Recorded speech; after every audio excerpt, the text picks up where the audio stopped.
Hello everyone, Brad Johnson here, and welcome to part 3 of the Awakening series, where we're going to be talking about Rainbow Wisdom. And speaking of Rainbow Wisdom, this is the newest book that is going to be out on November 11th, 2014, of course October 31st, the date of this video being shot. So there is also going to be an online PDF version that you can actually purchase through consciousmatrix.com tomorrow, November 1st, again, the day after the shooting of this video.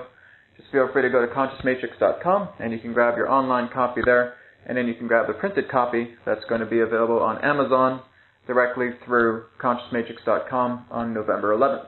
So go ahead and check it out. It's a short but sweet book. So again, not too thick, but a lot of very, very straight to the point, simplistic and effective information.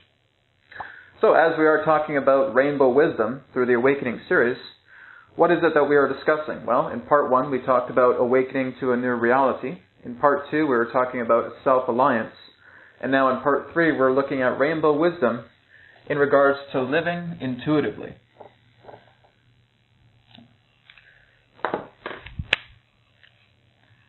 Living intuitively.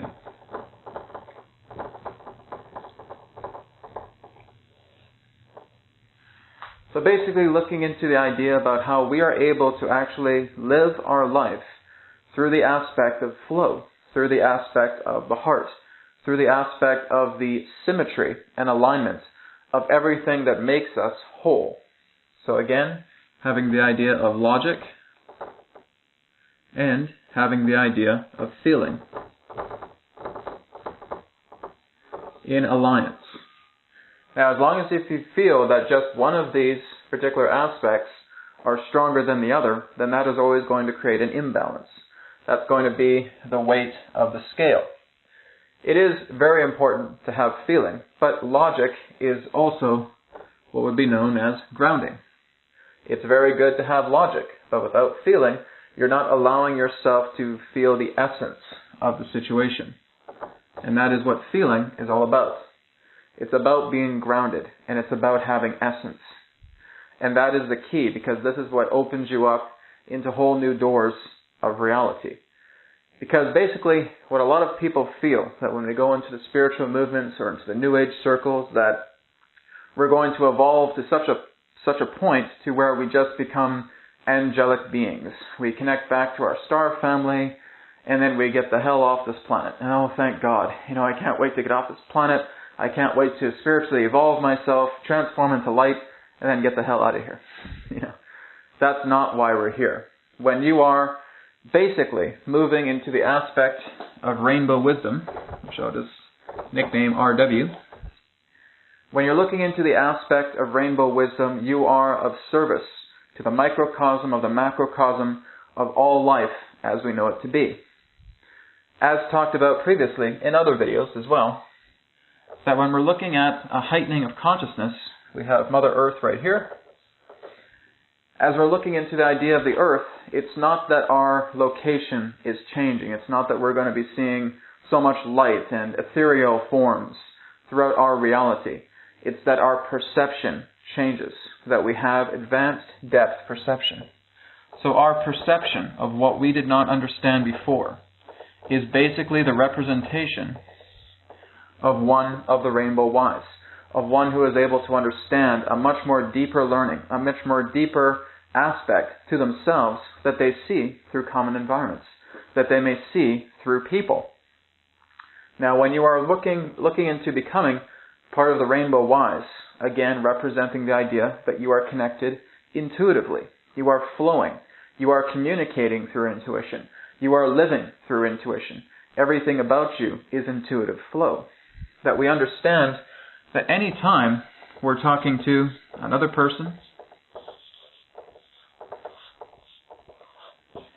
and that we are having a nice, beautiful conversation with them, and all of a sudden we just may start to notice that this other particular person may just start to say something that maybe we don't like. Maybe they say something, they bring something up that's a trigger to us that makes us feel pretty on the shaky end here, pretty much on the shaky ground. This person may just say, well, maybe you just have to grow up a little bit more and start to take more of your work seriously. Oh my God, And all of a sudden, we get offended. Oh my God, this person said the most negative thing to me today. This person just told me I need to grow up and take my work seriously, thinking that I was playing around too much, etc., etc. Oh, guy is so negative. I don't know why he said anything like that. What's up with that, right? Has nothing to do with this person being negative. The information, the feedback, the perspective of that particular person was assigned through the meaning of a negative response through ourselves. We therefore took it as something negative. Now again, that's looking at it the perspective that every single person that talks to every other single person will always have a certain opinion about that person. And that is what's going to make everybody so unique. That's what makes us so unique. That's what makes everything just stand out so beautifully. That's how life is so exciting, because we always have this beautiful plethora of interpretation, of opinion, and of value. But the whole idea is that there really is no such thing as a negative or a positive person. It's all about what they share with you in through that perspective that you assign meaning to it, representing if it's positive or negative. You are your own negative person. You are your own positive person, because you adapt the meaning in regards to what people say to you that you may feel is positive or negative. It's all coming back to you. This person just exists in the form that they do to give you a message, to tell you what you think about yourself. So when this person is saying, well, you kind of screw around a lot, you don't really take things seriously, and maybe you should look into that, it's all about you saying that back to yourself through the aspect of this person. Now, the Rainbow Wise understand this, because it's not about getting offended about that person. It's about looking into that particular perspective. Somebody may come up to me and saying, well, Brad, you know what, you do good videos, but your lighting really sucks.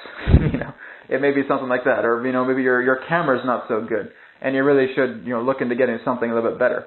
You know what, I really appreciate that. That's something that I'm basically just saying to myself. Maybe my lighting does suck. Maybe the camera does suck here. Maybe that's something to look into a little bit more, and being able to improve the quality of video, etc. I really appreciate that. Thank you so much for bringing that to my attention. So, I'm not gravitating in regards to our personal means and say, oh, my camera sucks. All right, punk. All right, come on, put it up. Let's go. Right? It's not going to be about that. It's all about the idea that I am listening to what that person is saying.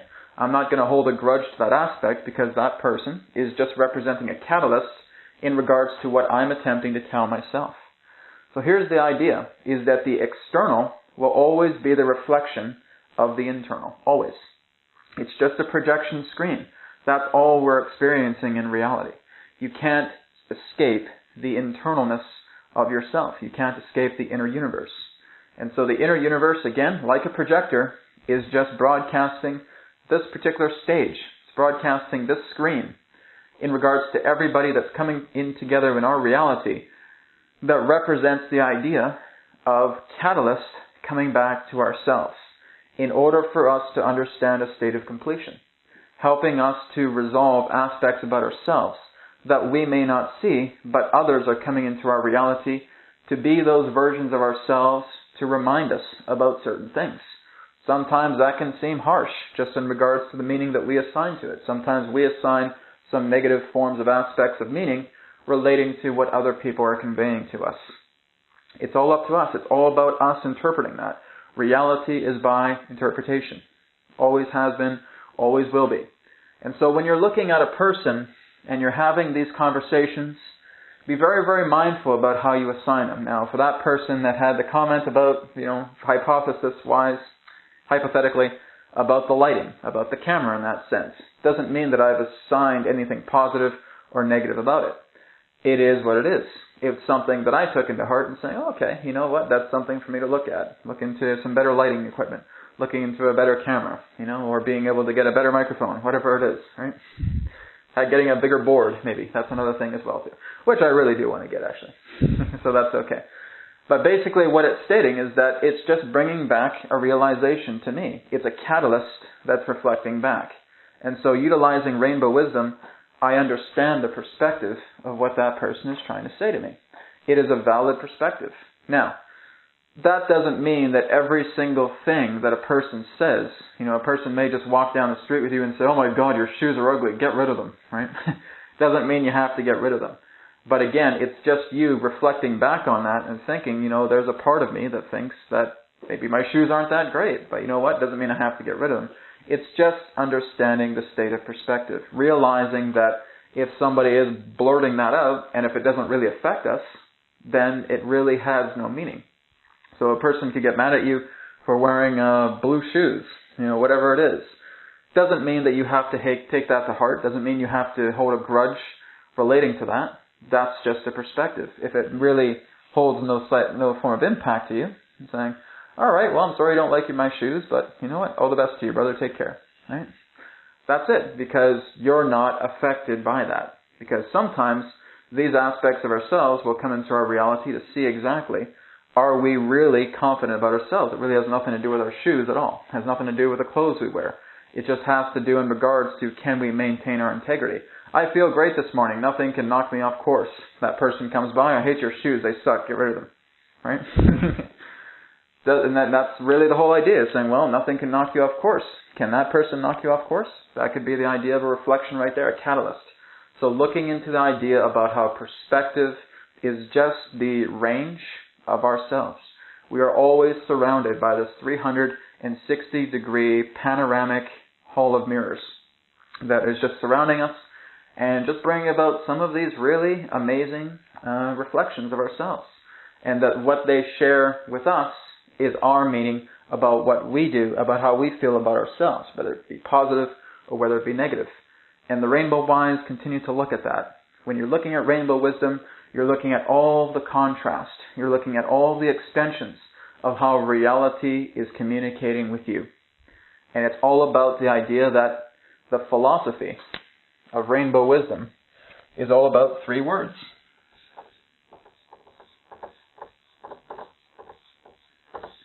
It's I love you. Those are the 3 most powerful words for one who is looking to move into Rainbow Wisdom. That it is all about that principle. That if I can continue to love myself, I can continue to love everybody else. It's not about the idea when a person says, oh, I just love everything. I love everything. How are you feeling about yourself today? Not so good. Or then you don't love everything. You're having troubles and you're having conflicts with yourself. So the whole idea is that, firstly, look into all of the aspects of yourself. Look into these 3 particular words and see how it impacts you. If you feel that these 3 words are awful to say, I just don't want to say, I love you. I don't know. I can't go into the mirror and I can't really look at myself more than 3 seconds without just kind of doing that. Then that's basically telling you that there's an aspect of yourself that you have an issue with, that you have some type of problem with. Because you're not able to look at yourself in the eyes in that kind of nice long stare and look in this camera or look in the mirror and say, I love you. Thank you very much for being the best possible self that I could ever ask for. It has been an amazing journey, and I am so thankful and so grateful for everything that I have experienced on this planet. And I wish that continued abundance of beautiful experience that will come together. Thank you so much, self, for that beauty, for that love, and for that appreciation of allowing me to live here on this planet, in this body, continuing this experience. Beautiful. I love you. Right? That's it. That's all you're doing. You're just having a heart-to-heart talk with yourself. And if you're noticing that you're having a lot of difficulty, well, it's because a lot of your focus has been brought into the external. The external, the reflections. Taking everything so seriously to the point where everybody else's opinions and everybody else's values and the morality of society and all these other reflections are holding a dominion over you. Because you are valuing so much about other people's perspectives, other people's opinions, other people's philosophies, and you're not even taking into heart your own. Your philosophies, your uniqueness, your truth, your understandings are just as amazing, are just as equal as anything else that you experience, because there is nobody else in your world. There is no one else in your universe. Right here, right now, I myself am in my own universe. I'm talking to a camera that is a catalyst to the reflection of myself, bringing about this information. I'm in my home right now, seeing a catalyst representing the reflection of my state of being about how this place is arranged. And it's pretty simple, so to speak. So maybe I'm just kind of simple in that way. But again, we're just looking at ourselves and we're seeing how we reflect with each other. We're looking at the catalysts. We're seeing exactly how we grow together. And that's all we're here to do on this planet, is to really understand that it's not about having to 100% agree with everybody, having to sacrifice yourself for the world, because there is no world. There's just yours. As you start to work with natural respect, natural appreciation, natural love with yourself, you go into a deep, deep spectrum of reality. And this is rainbow wisdom. You're gaining experience by the continual depth of perception that you go into relating to life. And now you become wise about it. You're becoming wise and mindfully aware about how humanity, about how life, about how reality has impacted you to the point of your betterment, rather than the idea that you're wallowing into the power of the illusion. And that's it. That's all this particular reality represents. As we all know, it's a hologram. As we all know, it's all about relative forms. It's all about attraction. It's all about magnetics. It's all about energy and frequency. And these are all relative. And we can play with them because we are just the creators working together with this creation. But the whole idea, really, is that for you to move into the spectrum of the rainbow wise is to look into perception in a way that benefits you, that is looking into the aspect that even if a person wants to say the most horrible thing that you assign as that meaning, something so negative, it's only giving you the idea that an aspect of you in some version to that idea is still looking to be accepted. This is basically what we know as having debris in the field. So if I was to erase this and just put S as the self, and I would just start to see all these little bits that are floating together in the field. And these all represent the idea of what we would consider to be obstructions. These represent the idea of barriers. This represents the idea of debris contained within our field. The debris is something that we have put there. Nobody else in reality can put debris in your field. It is impossible. You are the one that has put all debris in your field. Your own lack of love has been the segregation, has been the splinters, and has been the shards that you have placed in your field. You've done that because nobody else can take an aspect of your soul out and go, phew, and throw it into a trash bin. Just compacting it into a little ball and playing basketball with the trash bin. No. You've done that because you have given meaning to the idea of those who you felt hold an authority over you, or a dominion, or some type of higher superiority over you. As a child, this happens to us a lot. In fact, there is not one child on the planet right now that does not have some type of fragmentation in their field. That's unfortunate.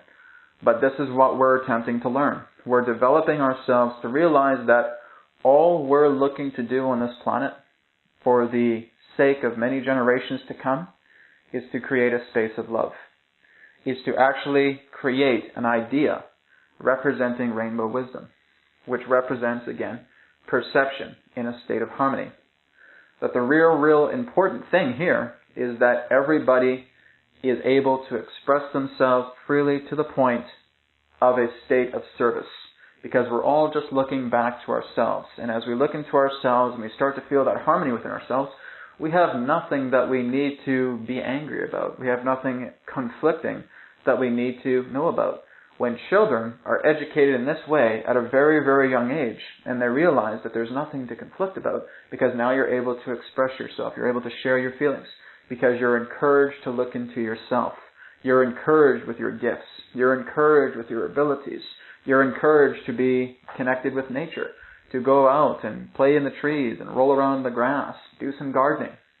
Do whatever it is that makes you feel good. The children, their grand lesson is to preserve the aspect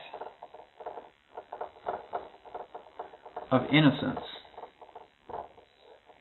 That is why a child is such a grand teacher, because in their younger ages, they are the personification of innocence. As adults, as parents, our job is for those young children who have the innocence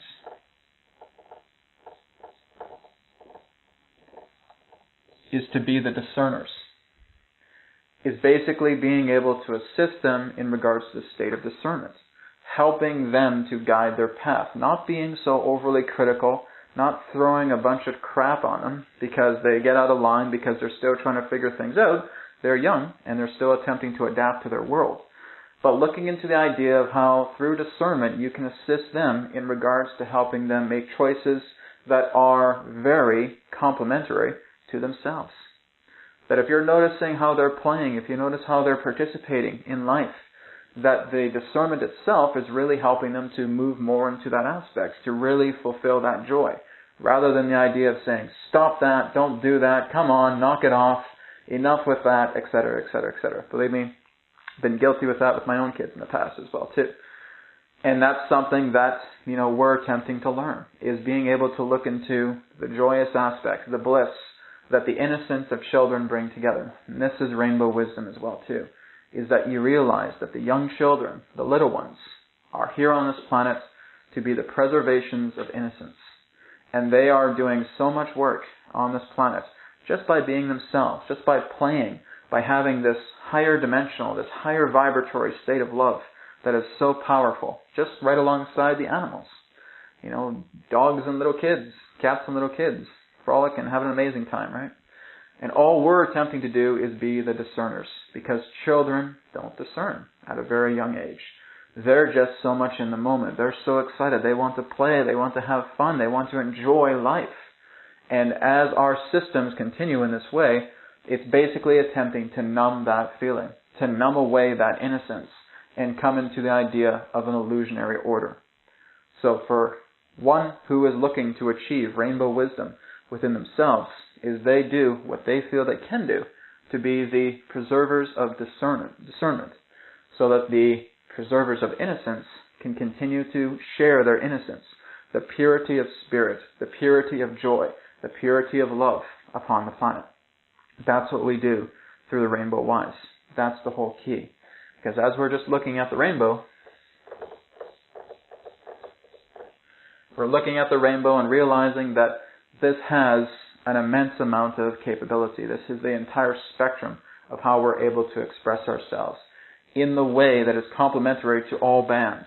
We're not just looking at the red. We're not just looking at the orange. We're looking at the entirety of the spectrum. The Rainbow Wise looks at the perception of all things in reality, in life.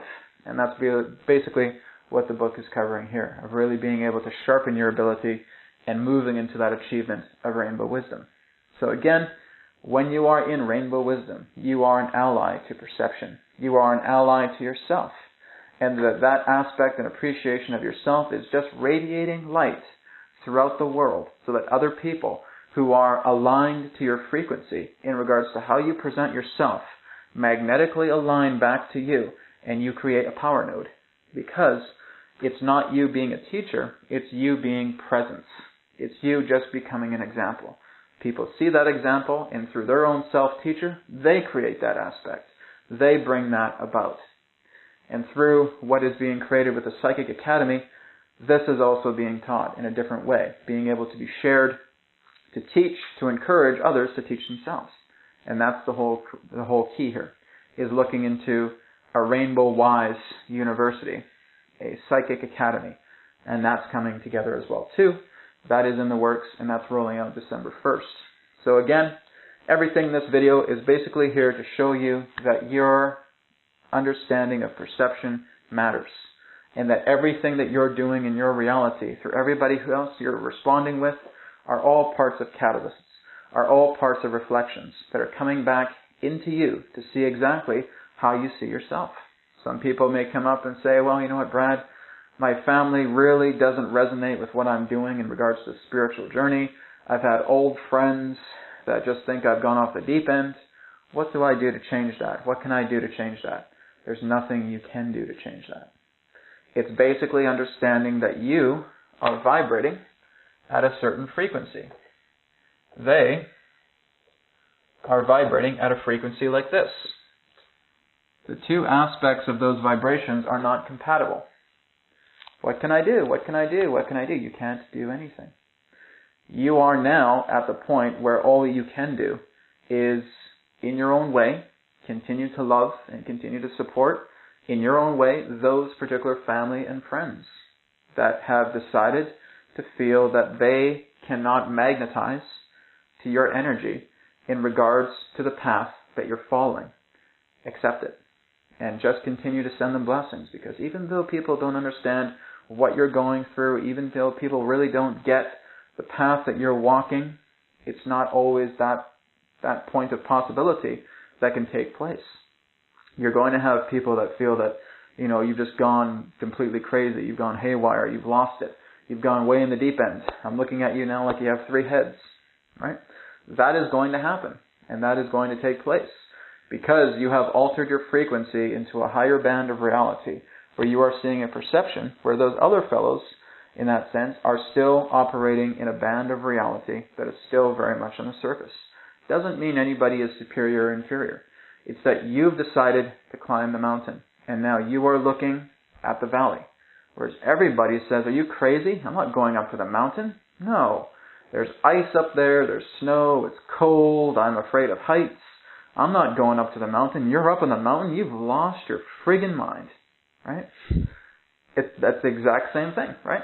Now from the mountain, you're able to look at the summit, and you're able to look down at the valley, and you're able to see more what you could not see before. From those who are at the valley who thought you were nuts. You're going to go climb that big mountain all by yourself in that cold weather, and going up there with all those kind of heights. Oh my God, you have lost your mind for the love of... right? And that's all that's happening, is you're just looking at a different point of view, a different perspective. This does not have to be floaty, airy-fairy, voodoo, pagan, bleh, right? This is all about the idea of you just moving into a state of perception. Doesn't mean you have to fall in love with unicorns. Doesn't mean you have to fall in love with fairies and pixies and hobgoblins, right? Even though a lot of them do exist, but that's another story. But it's all about being able to understand that perception changes through depth. When you operate on a higher frequency in regards to a state of love, you are operating on a band of subtle energies. Subtle energies, just like we would look at a guitar that has not been plucked. When they are plucked, even in the most subtle ways, the chords vibrate. And because you have been so finely tuned into the state of subtle energies through that love adoption, now you're able to see, now you're able to feel, now you're able to hear and experience those subtle vibrations a lot more, because that has been part of your reality. You have grown yourself to accept more of love within you. And now other people may not be able to see that, and that's okay. It's alright if people cannot understand what you're going through here. I myself have had that for 6 years, of being able to feel that other people could not see what I was going through. I was basically called every single name in the book. I was getting psychiatrists thrown at me, psychologists thrown at me, etc., because a lot of people thought I lost it, right? Thinking that, oh my goodness, now he's into channeling, now he's into energy healing, now he's into meditation. Oh my God, this guy's lost it. What has happened to our Brad? He's gone completely nuts, right? And that has happened, and that has been a big journey that I've, again, through the last couple of years, it's been very, very harmonized now. That really doesn't happen so much anymore. But in the beginning times of walking this path of awakening, of going into this awakening series, of moving into the flow, of understanding more about who I am, it's been a lot of retaliation. It's unfortunate. It's unfortunate that a lot of our encouragement to love is often looked at with puzzling faces. But that's how we're changing. That's how we're evolving. People have gotten so used to the easy button of life.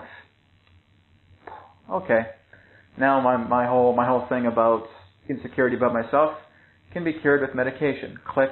Now I can look more into myself. I'll just go to church. Click. Right? There is no easy button in life.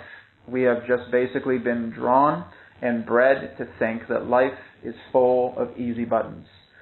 Just somebody else take care of it. Just somebody invent this. Just somebody else create a pill. Just somebody else create a religion.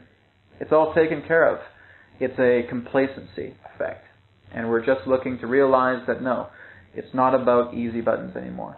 There certainly can be a simplistic way of life, but you have to work on yourself. A magic pill is not going to take it away. Religion's not going to take it away. Government's not going to take it away. It's all about you being able to decide that I am going to adopt with perception, I am going to look deeper into vibration, and I am going to move into rainbow wisdom by looking into myself, because I am all there is. Thank you so much for watching Part 3 of the Awakening series. I hope you have enjoyed this series for Part 1, Part 2, and Part 3. Again, Rainbow Wisdom is coming out November 11th on Amazon. Again, November 1st, you can purchase the online version, the PDF version, on ConsciousMatrix.com. So thank you very much for watching. I'm Brad Johnson, and I look forward to speaking to you all again soon. Have a wonderful day, evening, wherever you are in the world. Take care. Namaste, and may it be well with you. Goodbye.